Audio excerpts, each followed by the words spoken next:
22nd decree, repairing the breach now. Education, page 30. In the highest sense, the work of education and the work of redemption are one. For in education, as in redemption, according to 1 Corinthians chapter 3, verse 11, other foundation can no man lay than that is laid, which is Jesus Christ. Colossians chapter 1, verse 19, it was the good pleasure of the Father that in him should all the fullness dwell.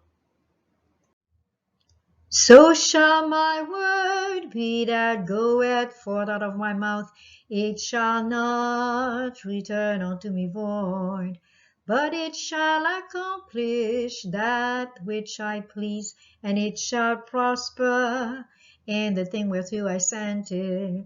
For it shall go out with joy and be led forth with peace. The mountains and the hills shall break forth before you into singing, and all the trees of the field shall clap their hands, and it shall not return unto me void. Isaiah 55, 11 and 12. 22nd decree, repairing the breach now. Education, page 15. To restore in man the image of his Maker, to bring him back to the perfection in which he was created, to promote the development of body, mind, and soul, that the divine purpose in his creation might be realized. This was to be the work of redemption. This is the object of education, the great object of life. 22nd decree, repairing the breach now. Exodus chapter 20, verses 5 and 6.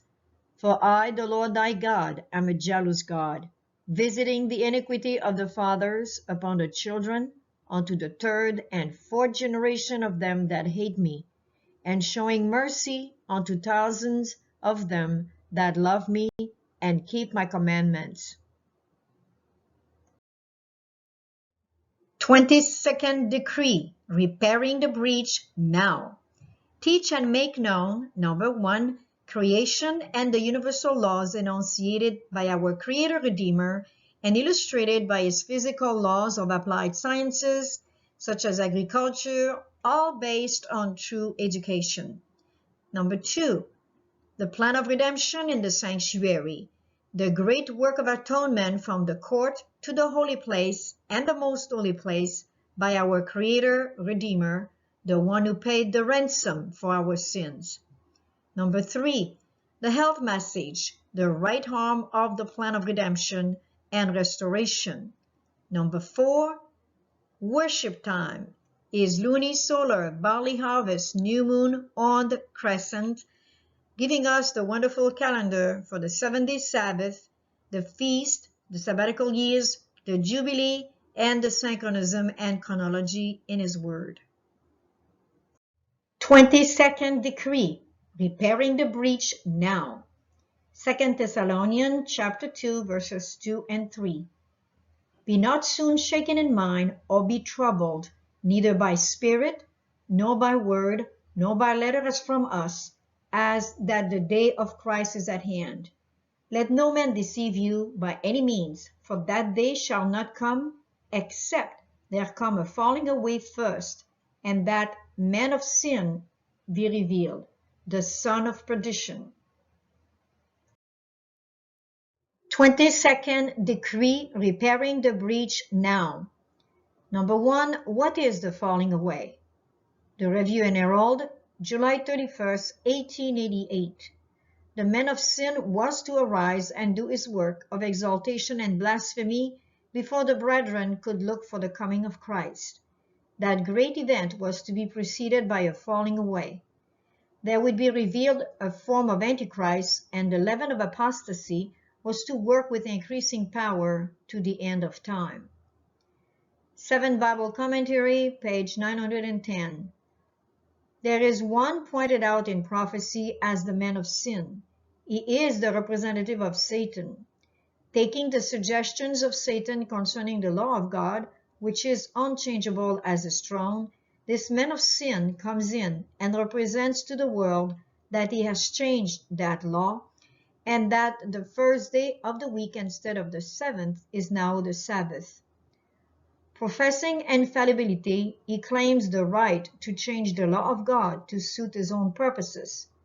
By so doing, he exalts himself above God and leaves the world to infer that God is fallible. If it were indeed true that God had made a rule of government that needed to be changed, it would certainly show fallibility. But Christ declared that not one jot or tittle of the law should fail until heaven and earth should pass away. The very work that he came to do was to exalt that law and show to the created worlds and to heaven that God is just and that his law need not be changed. But there is Satan's right-hand man ready to carry on the work that Satan commenced in heaven, that of trying to amend the law of God. And the Christian world has sanctioned his efforts by adopting this child of the papacy, the Sunday institution. They have nourished it and will continue to nourish it until Protestantism shall give the hand of fellowship to the Roman power. Then there will be a law against the Sabbath of God's creation, and then it is that God will do his strange work in the earth.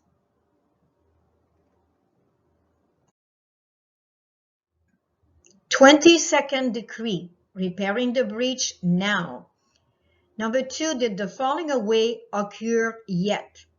Number 3, or is it yet future, or is it both?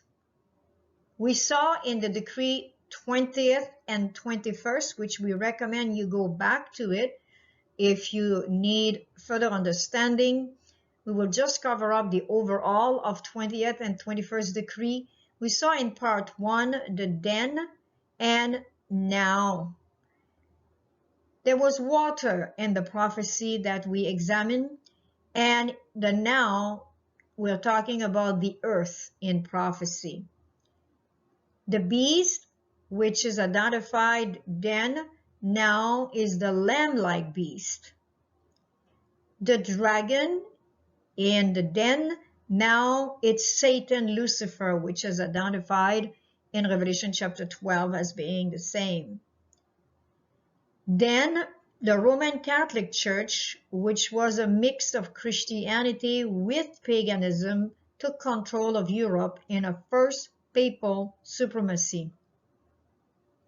Now we're expecting the Roman Catholic Church and Protestantism to unite to form a second papal supremacy.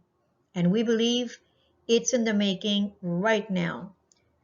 Then Rome, in its first papal supremacy, reigned from 538 AD to 1798 AD, according to the prophecy of Daniel 7:25, 1260 days of years. Now the USA of America, which is the lamb-like beast that is identified to the study of the 20th decree. Now we look at 2021 and on.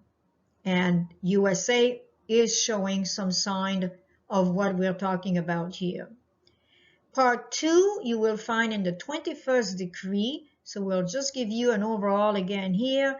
The 1260 years of reign of the papacy, we believe this time it will be 1335 days of terror of the second papal supremacy. The first supremacy was accomplished in Europe through intermarriage between royal. The second papal supremacy will be through the god of force. And we see also in the first papal supremacy, according to Revelation 13, this has occurred already. The prophecy has come to pass in 1798 when Rome, the Pope, was taken captive to France under the French Revolution, and Rome lost her civil power. She remained religious power, but lost her civil power to reign all over Europe.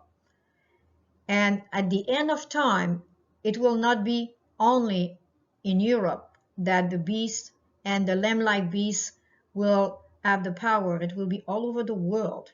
But yet we see that that same beast and the lamb-like beast will be falling. And that's where we represent it as fallen Babylon. There will be a final deception, an appearing of Lucifer, pretending he is Christ, but there will be also a final deliverance from the true Savior, the true Redeemer, our Creator. And then every eye shall see, and every ear shall hear. So we do encourage you to return to decree number 20 and 21st to make sure that you are anchored and you understand the falling away, which occurred to the first supremacy, but which is, you could say, be completed with the second papal supremacy soon to come. So we could say we have an historic falling away, and now we will have a present day falling away. And then Lucifer will make his last appearing and try to deceive even the very elect, but then the end will come. 22nd decree, repairing the breach now. What we are looking at is the meaning of the falling away in the Strong Concordance in Greek, number 646. It tells us that it's defection, revolt, defection from truth, properly the state, falling away, forsake. The Strong Concordance in Hebrew for the word breach, number 1443, gap, bursting forth. Number 1 is bursting forth, outburst. 1b is breach, 1c is broken wall, 1d is outburst, figurative of God's wrath.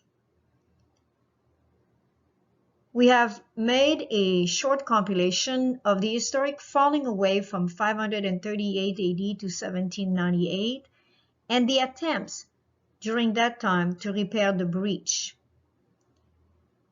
the present day falling away and the attempts to repair the breach. As we start with 4 attempts to repair from 538 AD to 1798, we refer you to the decree number 15, where we have related the history of the world and seas and their stand for the truth. Also, the Huguenots stood for the truth. And then the Reformation came in 1517 under Martin Luther, who stood for religious freedom against Rome's false dogma.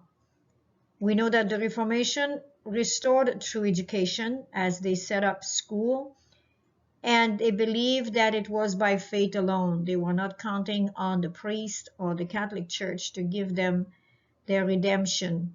They believed that the just shall live by faith. Martin Luther did not, however, repair worship time, but we know that Protestantism stems from 1517 and his action. Attempts to repair now after 1798 to 1844. The Millerites repaired the breach in the biblical calendar. They did not repair worship time, however. They attempted to restore true education at Oberlin College, but it failed because of the rejection of the help message, mainly by the leadership. The sanctuary message stems from 1844. Now, as we look at an attempt to repair from 1844 to 1889, Seventh-day Adventists did not repair worship time. Sutherland attempted to restore true education at Battle Creek and other schools, but the Seventh-day Adventists refused. In 1889, Senator Blair attempted to legislate a Sunday law under an education bill, but it failed. You may want to see decree number 4 for that study. Elder Sutherland restored true education, the help message, but he did not restore the worship time. However, Mrs. White called him the champion of true education, and he maintained Madison's College from the 1900s all the way to the 1950s, upholding this truth. Now, as we look at the attempt for the repair in 1939, 1995, and now, there were some attempts to restore the worship time in 1939, especially under the League of Nations, who wanted to establish a new calendar to replace the Gregorian calendar starting around the 1920s. But the study of the Millerite and the repairing of their breach of the biblical calendar failed in 1939. It was not accepted by the leadership. It was re-examined in 1995 and it was refused again by the leadership of the Seventh-day Adventist Church. The biblical calendar, however, was restored in 2007, and now we are restoring the health message, the sanctuary, true education, and worship time. Where this will lead, only God knows. But we're hoping that it will be to finish this work in righteousness. 22nd decree, repairing the breach now. Observations from AD 538 to 1798, or 1260 years.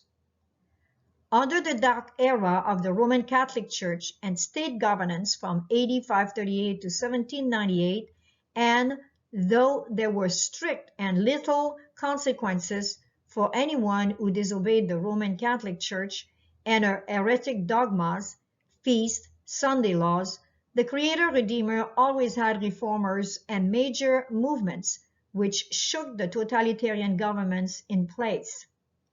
During the first papal supremacy, biblical truth, true education, true worship, and the health message were upheld, though often underground. This in itself should give us hope and courage today to maintain these eternal truths. Observations from 1798 to 1900, or 100 years. After the wound was inflicted to the beast of Revelation chapter 13 in 1798, other movements arose to attempt to repair the breaches made to the biblical truth, the calendar, worship time, true education, and the health message. It is interesting to notice that from 1820 to the time of Senator Blair in 1889 and his Sunday law legislation, which was defeated by A.T. Jones, some movements, as the one under William Miller, had been set in motion to repair the breach made in true education. Elder Sutherland, in his book Mental Arithmetic, page 2, relates this fact. In her greed for worldly gain, Rome stamped everything with the impress of commercialism. Her arithmetic, with all things else, received this seal of the state. Most of the textbooks of today bear heavily along this same line, to the exclusion of other and equally practical material. Horace Mann, with the aid of Pliny E. Chase, about 1840, attempted a reform in the arithmetical work of the schools. 22nd decree, repairing the breach now. Continuing from mental arithmetic, Elder Sutherland notes, the Conference on Mathematics, appointed by the Committee of 10, recommend that the course in arithmetic be at the same time abridged and enriched. Abridged by omitting entirely those subjects which perplex and exhaust the pupil without affording any really valuable mental discipline, and enriched by a greater number of exercises in simple calculations and in the solution of concrete problems. This shows a demand for reformation. The National Educational Association, which exists in the United States to this day, that met at Saratoga in July 1892, appointed the Committee of 10. Why is a change necessary? In the arithmetic of the past are mirrored the methods of instruction that prevailed in that time, and true it is that in the history of arithmetic may be traced the story of national progress. Elder Sutherland continues, this close relationship between the arithmetic and the people is especially noticeable in Roman history, and it is because of the mold which was given to the subject by that nation and which has been too closely adhered to since that makes the change now necessary. Which begs the questions, if after the fall of the first papal supremacy, 1798, Arithmetic was declared to have been literally impregnated with the mold of the Roman Catholic Church. What of Bible truth, sanctuary, biblical calendar, prophecy, health message, and true education? What about the Papal Global Compact on Education 2020-2030? Are we ready to counteract it? The Roman Catholic Church showed her pagan roots. The Babel Tower presumably was built to bring unity of all nations. Exodus chapter 20 verse 5. Unto the third and fourth generation of them that hate me. Exodus 20 refers to the Ten Commandments, and verse 5 specifically to the second commandment of not having any idols or image and bow down before them. As we look at Vatican II, which was in the era of 1960, and the first papal supremacy when it terminated in 1798, we have an interesting parallel here with a fourth generation. 1960 minus 1800 gives us 160. In the Bible, a generation is usually 40 years. So if you take 160 divided by 40, or if you divide by 4, you will get 40 years. But if you divide by 40 years, you will get 4 generations. Is it a coincidence that the Vatican II in 1960 minus the end of the first papal supremacy when she had her first falling away in 1798, but we rounded up to 1800, gives us exactly 4 generations? Genesis 15 verse 16 has an interesting connection with the 4th generation. And we read, but in the 4th generation they shall come hither again, for the iniquity of the Amorites is not yet full. The context of the chapter 15 of Genesis is when Abraham received the covenant with God. In a vision, he received this instruction, that he would be the father of a great multitude, that he will not be permitted to see the promised land, although it was promised to him and to his generation, but his future generation would receive it, and that also the generation of his people will be made servant of other nation, pagan nation. And as we look at chapter 15 of Genesis, verse 16, we cannot but compare it here to Babylon the Great in the book of Revelation, where the cup of her iniquity, when it is full, she is being destroyed. And here in this case, it is very clear, according to commandment number 2 in Exodus chapter 20, that when the Amorite will reach the iniquity being full, or a cup of iniquity being full, they will be destroyed, but not before that. And here we have this very, very important parallel, we believe, with Vatican II, when Rome again reached out to a 4th generation, and we are basically living in that generation right now. What went wrong with Vatican II? The Catholic Crisis Explained. And we give you the link for your perusal where you can obtain the book where this quote comes from. Vatican II was supposed to herald a golden age in the Catholic Church. Yet, in the 60 years since it ended, chaos and dissension have rocked the pulpits and emptied the pews. Today, theologians rise against the Pope, laymen turn away in dismay and confusion. After Vatican II, instead of enjoying the expected renaissance, the Church seemed to fall apart. Priests and bishops rejected church teachings, convents and seminaries emptied, and lay people were thrown into confusion. From a second author, we are getting another perspective of the Second Vatican Council, which was also called Vatican II, and it took place in 1962 to 1965. It was actually the 21st Ecumenical Council of the Roman Catholic Church in history, announced by Pope John XXIII on January 25, 1959, as a means of spiritual renewal for the Church and as an occasion for Christians separated from Rome to join in a search for Christian unity. Please keep in mind that any time that the Roman Catholic Church has held a ecumenical council, which this one, the Second Vatican, was the 21st one, there is always a ecumenical movement of gathering all the religion together under the Roman Catholic Church. This is a fact of history, and Vatican II was an ecumenical movement. This council represents a major event in the life of the Church of the 20th century, and for this reason, it constitutes a fundamental era in universal history.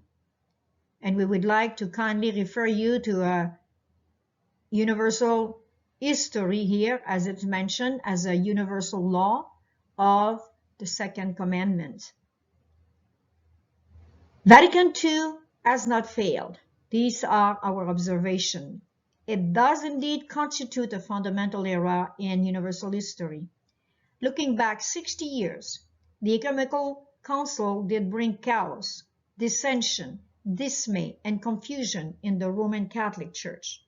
But it was indeed a planned, silent revolution, a falling away for the Roman Catholic Church, the Protestant and Orthodox churches.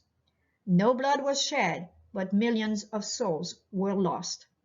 And just like a commander in the army is ready to sacrifice many of its soldiers for the sake of winning the war, this is exactly what the Roman Catholic Church has done. She was prepared to lose millions of her members in order to regain many, many millions of the Protestant and Orthodox Church members.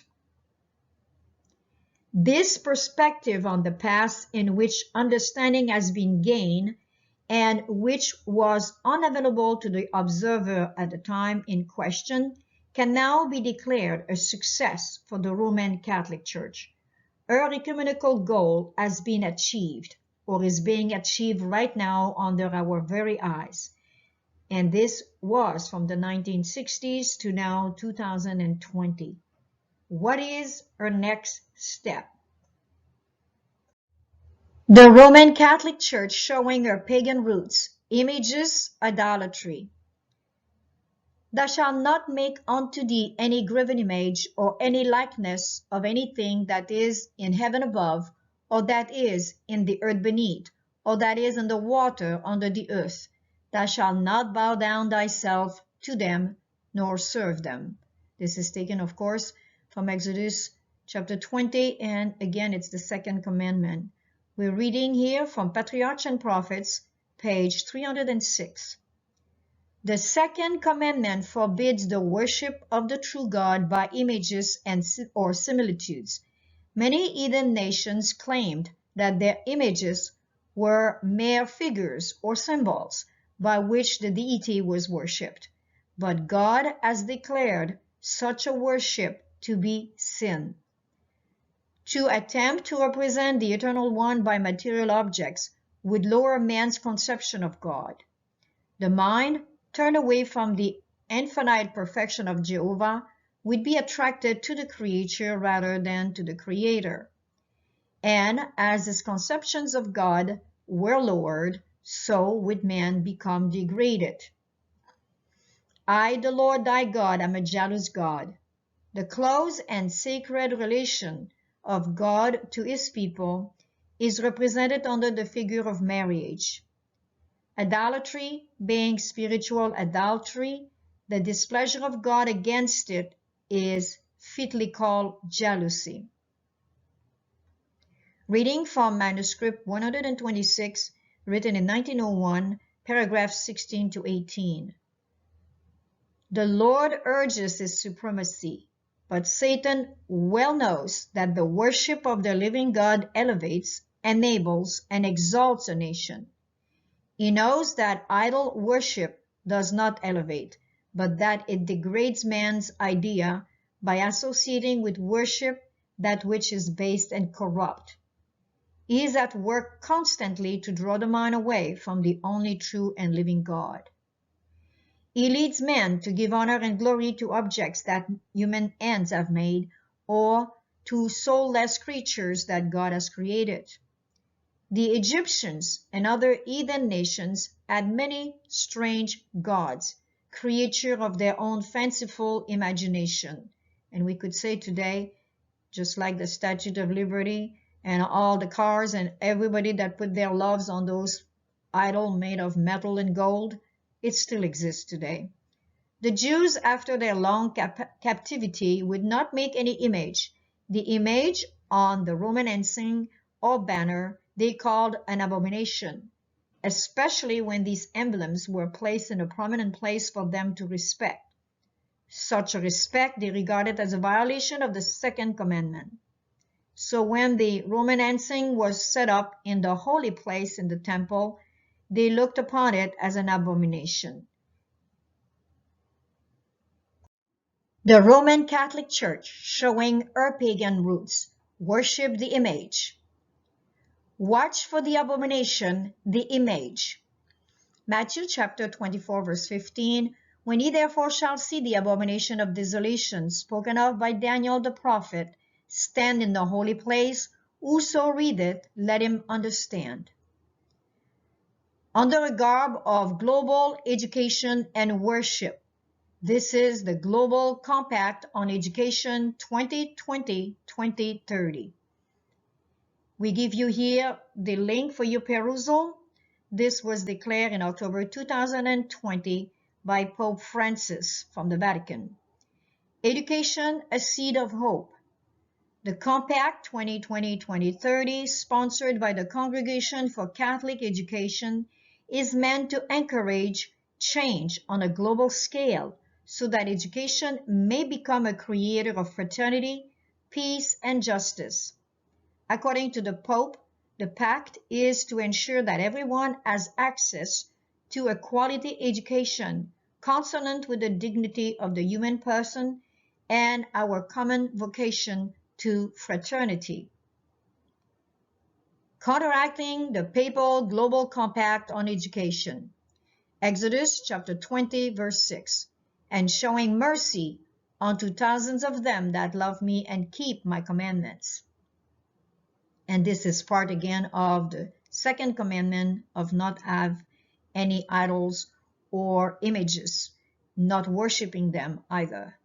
Education, page 15, to restore in man the image of his maker, to bring him back to the perfection in which he was created, to promote the development of body, mind, and soul, that the divine purpose in his creation might be realized.